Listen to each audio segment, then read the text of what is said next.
Le petit village d'Ishkaben, dans la commune de Feraoun, à Béjaïa, a été le théâtre d'un meurtre des plus barbares dont les victimes ont été une femme de 44 ans et sa petite fille de 5 ans. Le meurtrier n'est que le frère de la maman, qui tentait d'accomplir un rituel satanique. Le crime s'est déroulé pendant la soirée du 9 mars 2021.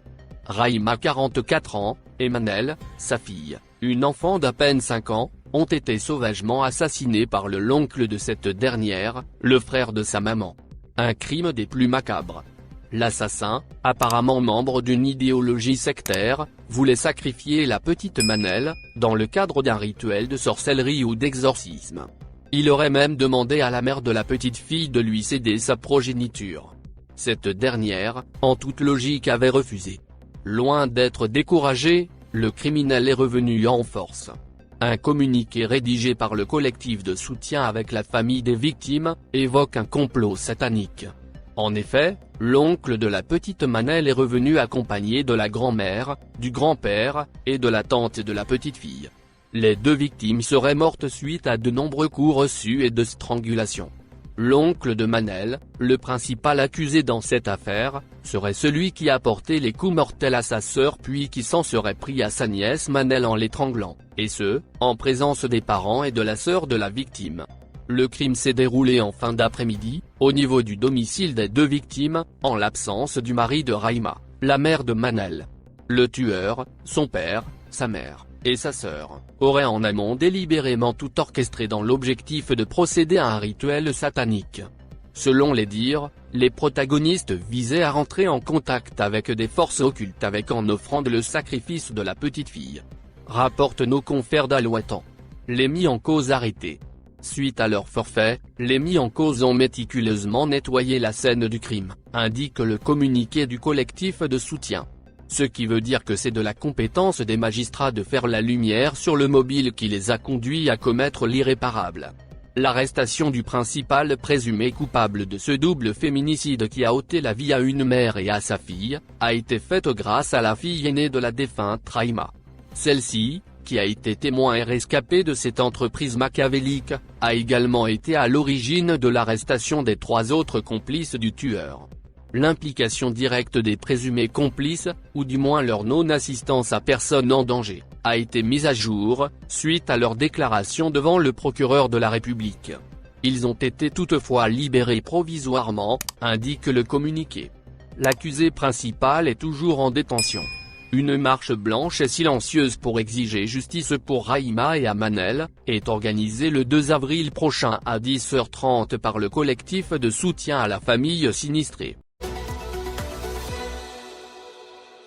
L'histoire a fait le tour du monde.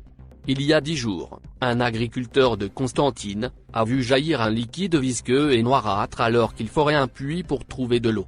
Tout le monde ou presque a conclu que le liquide en question était du pétrole en raison de sa couleur et des émanations de gaz qui y ont suivi son contact avec l'air, et certains avaient même prédit un avenir radieux aux fermiers. Du pétrole dans le nord-est de l'Algérie, une région qui n'est pas réputée pour ses gisements d'hydrocarbures, attire forcément l'attention des médias de la planète. Ce mardi, le groupe Sonatrach a mis fin aux spéculations et aux rêves du fermier, qui était sûr et certain que son puits était rempli de pétrole. Suite à l'information faisant état d'une venue d'hydrocarbures signalée dans la région d'Ouled Ramoun, wilaya de Constantine, Sonatrach a dépêché une équipe de spécialistes pluridisciplinaires sur place afin de procéder aux analyses de rigueur et recueillir les échantillonnages de toutes les substances présentes sur le site, explique le groupe pétrolier dans un communiqué. Sonatrach ajoute que le site est un puits d'eau artésien réalisé par un particulier qui, lors des opérations de forage, a débité une substance noirâtre et visqueuse accompagnée d'émanations de gaz, à une profondeur de 90 mètres. Après l'interprétation de l'ensemble des résultats des différentes analyses, Sonatrach affirme que l'huile issue de ce puits d'eau artésien est une huile moteur très dégradée prouvée par la présence des métaux en quantité importante qui est probablement due à l'usure et la pollution de cette huile. Le groupe pétrolier public explique que des émanations de gaz constatées, le méthane est le principal constituant analysé. Il s'agit du biogaz issu de la fermentation de matière organique animale ou végétale en l'absence d'oxygène, précise Sonatrach.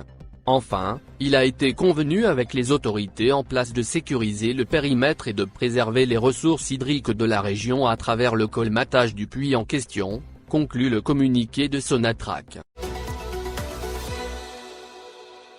L'ambassadeur d'Algérie à Paris, Mohamed Antarda, s'est exprimé sur l'opération de récupération des biens algériens en France. Dans un entretien paru ce mardi 30 mars 2021 dans le quotidien L'Expression, l'ambassadeur d'Algérie à Paris a tenu à apporter des précisions.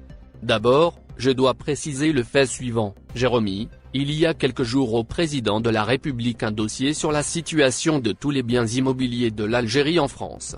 Un patrimoine qui totalise 46 propriétés. L'ambassade a lancé une opération qui a permis de récupérer des châteaux, des bâtisses et autres grands domaines. L'important patrimoine qui totalise 46 propriétés doit faire l'objet d'une prise en charge efficiente. Plusieurs options méritent d'être examinées.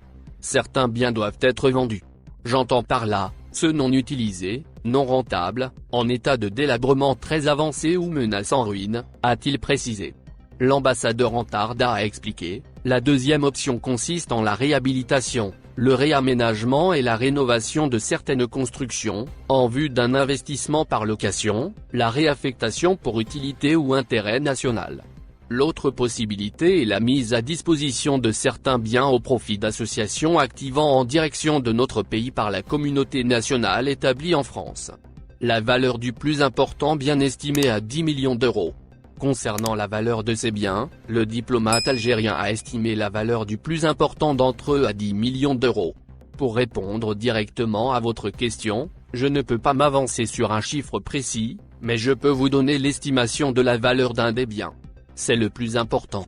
C'est le domaine des Julans, dans la région des Bouches-du-Rhône. Actuellement sa valeur oscille entre 8 et 10 millions d'euros. Globalement, ces biens coûtent plusieurs dizaines de millions d'euros, a-t-il précisé, en expliquant, dans le lot, il y a des biens totalement désaffectés, d'autres menacent ruine. Mais, beaucoup conservent une valeur foncière et immobilière incontestable. À ce propos, Antarda a cité les exemples de 2 appartements que je viens de récupérer au boulevard de Strasbourg. Ils appartenaient à l'amicale des Algériens en Europe. Dans leur état actuel, ils valent chacun entre 1 et 1,7 million d'euros. Il est possible de les vendre, comme ils peuvent être réhabilités pour être loués, jusqu'à 2 000 € l'appartement. L'Algérie peut donc les garder pour garantir une rente appréciable, a-t-il dit. Les propositions de l'ambassadeur d'Algérie à Paris.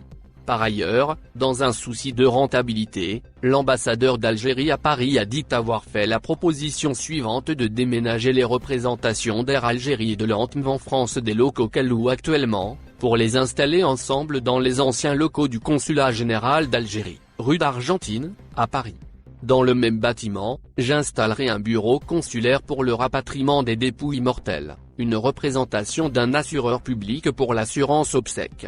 L'objectif de la démarche est de constituer un guichet unique au profit des Algériens établis en France. Et au passage, Air Algérie y gagnera énormément, puisque le siège à l'avenue de l'Opéra lui revient à 25 000 € par mois de loyer, a-t-il indiqué. Quant au siège de l'ANTM qui est la propriété de l'Office national du tourisme, je compte le récupérer pour en faire le siège d'une agence bancaire algérienne en France. Sur les biens récupérés, le président de la République m'a instruit d'affecter 2 bâtisses à la Grande Mosquée de Paris, a précisé le diplomate qui a ajouté que le premier servira de siège à l'Institut El Ghazali pour la formation des imams et le second abritera une association caritative. La gestion de tous ces biens sera confiée à plusieurs agences qui s'en occuperont. L'objectif final est de créer un fonds spécial des biens de l'État algérien en France, ce qui générera une rentrée financière pour le pays, a-t-il estimé, en ajoutant, les instructions présidentielles concernant la récupération des biens de l'État valent pour tous les pays du monde. Au Maroc, en Tunisie, en Syrie, en Égypte ou en Espagne où un opérateur algérien a acquis un hôtel en usant de faux transferts financiers. Concernant le Maroc, je peux vous dire qu'un travail a déjà été accompli concernant les biens de l'État et ceux de privés algériens nationalisés par le Royaume, a-t-il conclu à ce sujet. Le directeur du Centre culturel algérien à Paris, K. Benaouda Ibrahim Assi, a été démis de ses fonctions par le président de la République, Abdelmadjid Tebboune, en date du 4 mars 2021, selon un décret publié dans le journal officiel, Jo. Par décret présidentiel du 20 Rajab 1442 correspondant au 4 mars 2021, il est mis fin, à compter du 15 octobre 2019, aux fonctions de directeur du Centre culturel algérien à Paris, République française, exercé par Benaouda Ibrahim Assi. Indique le Jo numéro 22 du 25 mars 2021. Le désormais et ex-directeur du CA de Paris, a auparavant occupé la fonction d'ambassadeur au Liban, 2004, entre autres.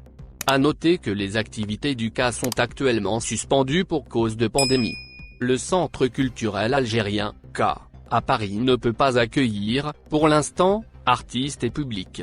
Au CA, nous repensons nos moyens d'action et d'interaction pour continuer à encourager et à promouvoir la production artistique et à maintenir le lien entre les artistes et le public en mettant à la disposition des artistes des moyens alternatifs pour partager et diffuser leurs œuvres. C'est ainsi que nous vous proposons une sélection d'activités culturelles virtuelles à suivre de chez vous, en attendant d'avoir le plaisir vous accueillir de nouveau dans nos murs. Lit-on sur le site de l'organisme culturel. Dis-nous ce que vous pensez et laissez votre avis dans un commentaire, abonnez-vous et partagez la vidéo. Merci pour votre attention et n'oubliez pas de rejoindre la communauté Actuelle Info, ça fait plaisir de vous voir un nouveau membre.